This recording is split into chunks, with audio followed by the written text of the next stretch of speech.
नमस्कार दोस्तों, आज की स्टॉक लर्निंग में हम जानेंगे एक होटल इंडस्ट्रीज की कंपनी के बारे में। खास की कंपनी कहती है हम होटल इंडस्ट्रीज और इसी खास के रेस्टोरेंट में कामकाज करते हैं। कंपनी का नाम है कामत होटल।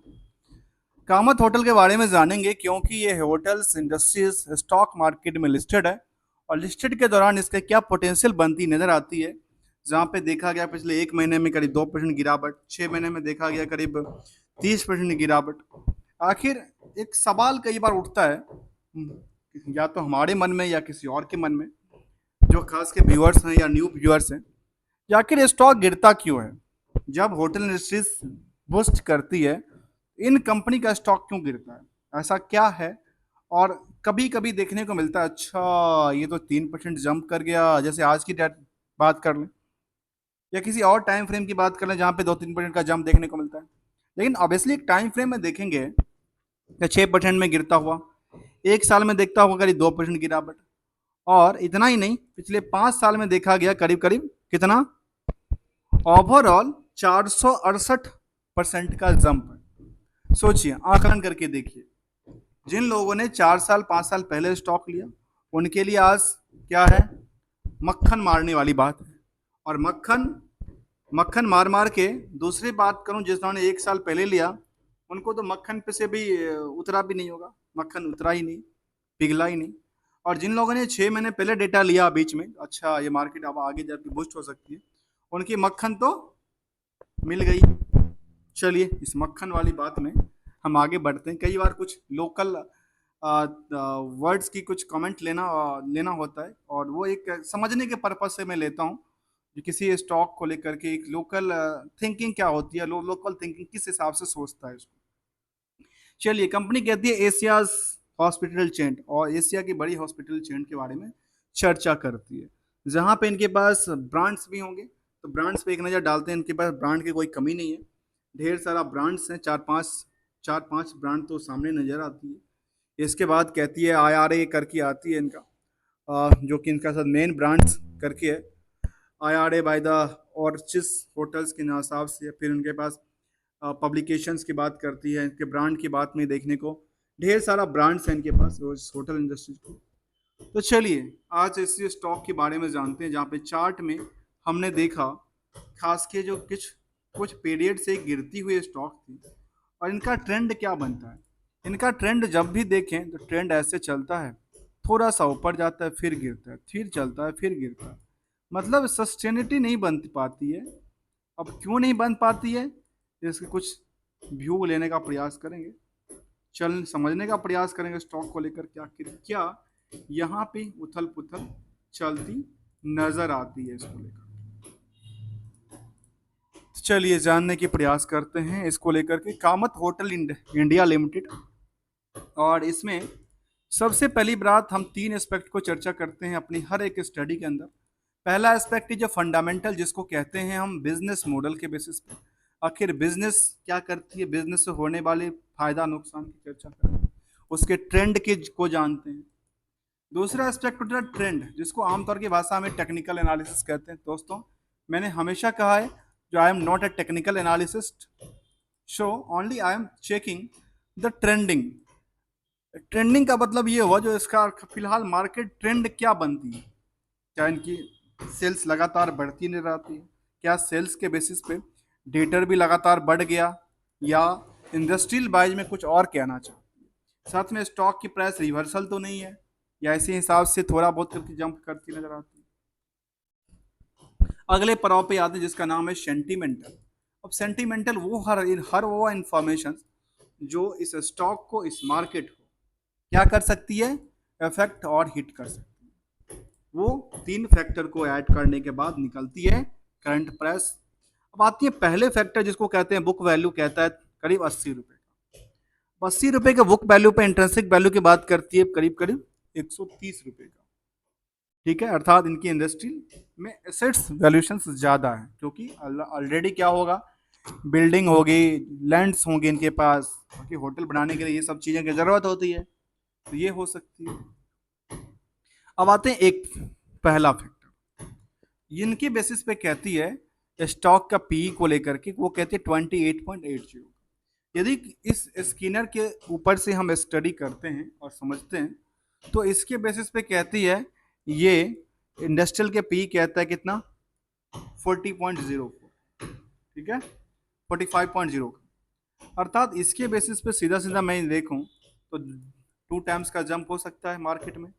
यदि ये मार्केट अभी तक यहाँ पे है बाकी मार्केट और ये मार्केट कहता है यहाँ पे, अर्थात इसके बेसिस पे अभी दोगुना तो जंप होना है, तो जंप होना है तो क्या कहता है, चलिए ये जो डिपेंडेंसी है कहाँ से, अर्निंग पर शेयर से।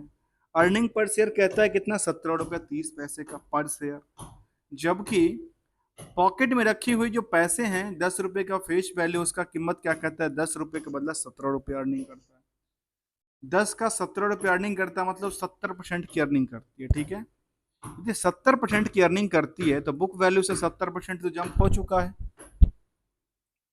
अब यहां से यहाँ की इंडस्ट्रियल के बेसिस पे देखें तो ये कहती है 2 टाइम्स जंप करेगा, 2 टाइम्स जंप करेगा तो कहाँ जाएगा ये 440 के आसपास मान लेते हैं। तो कहाँ तक गया था ये 374 तक गया था और फिलहाल ये लुढ़क के 226 पे है। आगे कुछ कहना चाहती है स्टॉक या साइलेंट बैठना चाहती है, इसके लिए दो एस्पेक्ट हैं। एक तो इनका जो ईपीएस है वो इनका गिरे होने का कारण एक और है जिसका नाम है डेट टू रेशियो। इन्होंने अपने ऊपर बर्डन ले लगा, अर्थात इन्होंने काफी सारा लोन लिया, किसको लेकर के, अपने इंडस्ट्रियल को खड़ा करने को लेकर के। अब लोन लिया तो उनका ऑलरेडी क्या हुआ, बर्डन बढ़ा, तो बर्डन बढ़ेगा तो क्या होगा। इसके बाद एक डेटा निकल के आती है कि इनके पास 64% से ज़्यादा की होल्डिंग है प्रमोटर के पास, और इसमें एक बड़ा डिमेरिट है। यह डिमेरिट क्या है, जहाँ पे कंपनियों में हमने देखा, अक्सर मैंने करीब करीब 500 से 600 कंपनी स्टडी कर चुका हूँ, अब इसलिए हमने देखा जहाँ पे कुछ कंपनियां ही प्लेज करती है उसमें कुछ परसेंटेज को प्लेज करती है।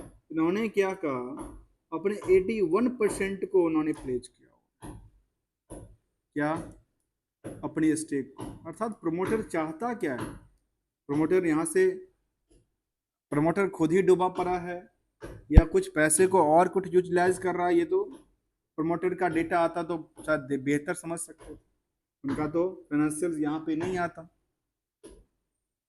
आगे क्या कहती है इसके बारे में, तो कहती है company Kamat Hotels India Limited जो one of the companies of the Kamat groups, और इसका हिसाब से engage in the hospitality business and the other related services like hotel consultancy setup etcetera, मतलब सेटअप वगैरह कराते हैं, होटल चलाते नहीं है, मतलब होटल चलाते हैं। इसके बाद आते हैं, अब आते हैं एक पड़ाव, इसका नाम है आरोशी 17.7%, आरोशी कहती है 11.70%।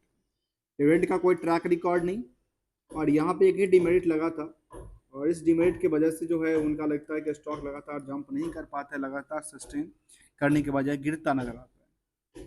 जहाँ पे लोगों की कमी नहीं होगी, जहाँ पे नंबर ऑफ शेयर की बात करें तो करीब 2.5 करोड़ का नंबर ऑफ शेयर है, 2.5 करोड़ का नंबर ऑफ शेयर है तो नंबर ऑफ इंटरेस्टेड भी होंगे, शेयर होल्डर भी होंगे, तो कहते हैं करीब 25,000 से 26,000, मैं कहता हूँ नियरली 26 मान लेते हैं, the high side 26,000 share holder हैं इस कंपनी को लेकर। और 26,000 क्या सोचते हैं, क्या किसी के पॉकेट से पैसा तो हिला, चाहे वो कोई भी हो जो इस स्टॉक में आए हों, जिन लोगों ने इस टाइम फ्रेम पे आकर के किसी स्टॉक को लिया, ये सोच के लिया जो स्टॉक तो बढ़ेगी, उनकी तो आज सब कुछ लुट गई ना, बची क्या, तब बची क्या, तो इसका आकलन अब देखते हैं कुछ बचने लायक है कि नहीं है।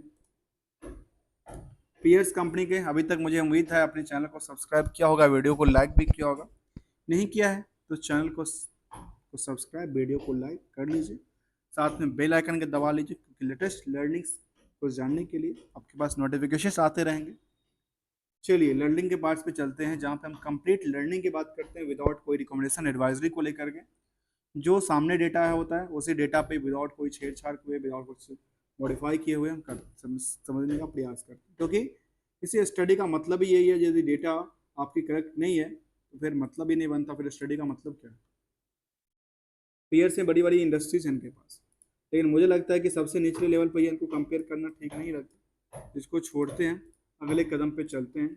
अगले कदम की नाम है क्वार्टरली डेटा। क्वार्टरली डेटा के बारे में कंपनी कहती है सस्टेन करती है, कहती है लगातार सस्टेन करती नजर आती है। बहुत बड़ी गिरावट नहीं थी, मार्च तक में इसमें सस्टेनिटी थी। यदि देखा जाए तो यदि वाई वाई में देखें तो भी जंप करती नजर आती, कितना का, नियरली 5% का। इसके बाद कहती है यदि क्यू और क्यू को कंपेयर करेंगे तो गिरावट थी, किससे, दिसंबर से मार्च में। अब अवेटेड होगा रिजल्ट को लेकर के, जिनका इस क्वार्टर का रिजल्ट क्या था, क्योंकि यदि होटल इंडस्ट्रीज है तो टूरिज्म आते होंगे, या फिर होटल इंडस्ट्रीज में क्या करते हैं, या फिर वो वेडिंग्स का काम काज करते होंगे। जैसे इससे पहले हमने एक होटल इंडस्ट्री पे देखा था, उनका काम ही केवल वेडिंग्स का लेकर काम काज करना था। इसके बाद देखा गया कि प्रॉफिटली के बारे में क्या कहते हैं, तो कहती है प्रॉफिटली तुम्हारा अच्छा खासा बनता है। और वो बनता कितना है, इनकी अदर इनकम काफ़ी ज़्यादा हो जाती है कई बार। अदर इनकम को हटा दे, साइड करके देखे तो यहाँ पे अदर इनकम नहीं है ज़्यादा। तो कहती है टोटल हमारे पास कितना, 2 करोड़ का क्वार्टरली था, 41 करोड़ तक का यहाँ पे प्रॉफिट बना था। तो प्रॉफिट तो बनती है, उसमें कोई दो राज नहीं देखने को मिलता। ईयरली टू ईयरली को डेटा डेटा को देखें तो कहती है नियरली ईयर ऑफ ईयर में क्या कहती है इनका सेल्स लगातार जंप तो होती है। कब से, 21 के बाद, कोविड के बाद थोड़ा टूट गया था मार्केट, लेकिन ये दोबारा इसने कब जंप किया, 23 में आकर के उसको पकड़ लिया रेस को, जो कि 20 वाला रेस था, कोविड से पहले वाला रेस को पकड़ लिया। तो आगे क्या कहती है इसके बारे में, आगे प्रॉफिट के बारे में कहती है नियरली क्या, 45 करोड़ तक का प्रॉफिट, इससे पहले 313 करोड़ का प्रॉफिट था। तो प्रॉफिटेबिलिटी बनती है। बीच में कोविड के 2 पीरियड में इनके पास नुकसान देखने को मिला था, क्योंकि होटल इंडस्ट्रीज ही शायद पूरे के पूरे ठप पड़ी हुई थी ना, और खास के 20-21 फाइनेंशियल ईयर में, 21-22 तक इफेक्टेड था।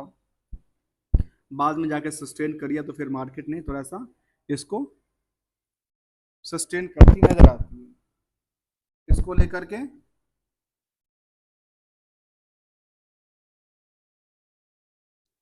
इसको लेकर के अगले पैदान पे देखें तो क्या कहती है। अगले में हम कंपेयर करेंगे आखिर इनकी बैलेंस शीट पीएल में क्या ऐसा इफेक्ट था, इसको लेकर के कुछ ऐसा इम्पैक्ट तो नहीं पड़ता है। इम्पैक्ट की बात करें तो कहती है बैलेंस शीट में कंपनी इनका क्या हुआ, उन्होंने बोरोइंग्स को बढ़ाया, तो कहती है हमने बोरोइंग्स को लेकर के बढ़ाई नहीं, हमने बोरोइंग्स को घटाया है। तो जब बोरोइंग्स घटा रहे हैं तो फिर इशू क्या है, कुछ तो बड़ी होगी, बड़ी चाल होगी। तो चाल की बात करते हैं, तो चाल की बात करते हैं डेटर्स रिसीवल्स को लेकर के। रिसीवल के बारे में कहती है कंपनी हमारे पास रिसीवल भी नहीं है ज़्यादा, 9 करोड़ का रिसीवल्स है। अब 9 करोड़ के रिसीवल्स हैं तो प्रॉफिट कितने का था, नियरली 45 करोड़ का। तो कोई बात नहीं है, मतलब यहाँ पे कोई ऐसा देखने को नजर नहीं आता। इस कंपनी में एक ही फैक्टर निकल के आता है, वो फैक्टर निकल के आता है किसको लेकर पता है, वो फैक्टर लेके आता है शेयर होल्डिंग पैटर्न को लेकर के, जहाँ शेयर होल्डिंग पैटर्न में के बाद सारे के सारे प्रमोटर्स ने अपनी होल्डिंग को प्लेज किया हुआ है, जहाँ पे 64% से ज़्यादा की होल्डिंग इनकी और 35% 36% की होल्डिंग इसका आम आदमी का कहता है। उस आम आदमी की तादाद में देखें प्रमोटर्स में कौन है, तो कहते हैं प्लाजा होटल्स लिमिटेड है, जो कि 12-17%। फिर विशाल अम्यूजमेंट लिमिटेड, जो कि साथ इनकी ग्रुप्स कंपनी है। अब ये सारा कंपनी ने अपनी होल्ड को, अपनी ये प्रमोटर्स ने अर्थात जो कंपनी है वो अपनी होल्डिंग को क्या किया हुआ है, प्लेस किया हुआ है। हो सकता है ये अपनी बिजनेस को और कुछ और अगला डेवलपमेंट कर रहा होगा, क्या कि एक ही कंपनी है, कोई और भी कंपनी है, एक ही कंपनी निकल के आती है इसको लेकर। इसके बाद देखा गया तो कामत होल्डिंग प्राइवेट लिमिटेड कुछ कंपनी है इनकी खुद की भी है। और प्रमोटर के अलावा देखा जाए तो यहाँ पे एफ आई की तादाद, डी आई की तादाद कुछ भी नहीं है। पब्लिक की तादाद की बात करें तो पब्लिक तादाद करीब 35% के आसपास निकल के आती है। इसमें एक विनोद अग्रवाल का 1% के आसपास की भूमिका निकल के आती है। अब ये क्या उनकी कंपनी में है, मैनेजमेंट्स में है, किस में है, रिलेटिव्स में है, पता नहीं, क्योंकि इनका यदि बिग बुल हो गए तो फिर पता चल जाएगा। ये बुक बुल कहते हैं कि यहाँ इनकी कंपनी और भी कंपनी में उन्होंने होल्डिंग कर रखा है, चाहे ग्रोवी इंडिया हो, हिम टेक, टेक्नो फौज हो। तो इनकी एक बिग बुल कह सकते हैं कि बिग बुल है, इनको लगता है जो मार्केट इनके पीछे पीछे जा सकती है, हो सकता है ऐसा। इसमें रिटेल तादाद क्या कहती है, रिटेल की तादाद में देखने को क्या मिलती है, तो रिटेल की तादाद में देखने को ये मिलती है जो यहाँ पे जो इन्वेस्टर्स हैं रिटेल में, तो जिन्होंने 2 लाख से कम के इन्वेस्टमेंट किए हैं, उनका तादाद क्या कहती है, नियरली 20-21% के आसपास की तादाद इनका कहता है। तो ये यहाँ पे आखिर ऐसा हुआ क्या चार्ट के अंदर, जहाँ लगातार चार्ट में डिक्लाइन करती नजर आती है, थोड़ी सी जंप करती है फिर गिरती है, थोड़ी सी जंप करती है फिर गिरती है। आखिर एक चीज और देखने को मिलता है, पता है क्या, इस तरह के मोमेंटल कई बार कम देखने को मिला है, तो लगातार 3 दिन तक मार्केट चला हो। इस तरह का आंकलन करके देखिए, लगातार 3 दिन तक चलने वाली आंकलन में, जहाँ लगातार 3 दिन तक ग्रीन हो, ऐसा कहीं भी देखने को नजर नहीं आई। 1-2 दफा देखने को आई, लेकिन उससे सस्टेन नहीं कर पाई थी स्टॉक। फिलहाल की रेजिस्टेंस से सपोर्ट की तरफ देखा जा सकता है, जो यदि मार्केट ज़्यादा गिरता है तो फिर इसके लिए और पैनिक हो सकता है मार्केट को लेकर, जहाँ पे कहती है द कुछ स्टेप की बात करती है, तो कुछ कहना चाहती है कंपनी को लेकर के तो नहीं। रिवेन्यू मॉडल में देखा जाए तो कहती है रिवेन्यू 2% जंप करती है, और प्रॉफिटेबिलिटी में देखने को मिलता है कि 55% का गिरावट था, 85% की गिरावट थी। इसके बाद जो इनका बैलेंस शीट था उसमें क्या कहती है 270% का उन्होंने ये तो किया, लेकिन ये अंतिम समय थोड़ा सा ऊपर नीचे देखने को मिला। ओवरऑल हमने इस स्टॉक को समझने का प्रयास किया, इसका नाम था कामत। और कामत में हमें कुछ ऐसा देखने को नजर नहीं आई, एक्सेप्ट एक चीज को छोड़ के देखा जाए तो, एक चीज को छोड़ के क्या देखा जाए, उनका तादाद को देखें तो एक चीज में ये देखने को मिला, इनका जो प्रमोटर्स हैंड थी, प्रमोटर्स हैंड ने करीब करीब 81% प्लेस कर रखा है अपनी स्टॉक, ये इसकी डिमांड देखने को मिली। अदरवाइज स्टॉक में कुछ ऐसा हमें तो नहीं देखने को नजर नहीं आया। Thank you so much for joining here दोस्तों।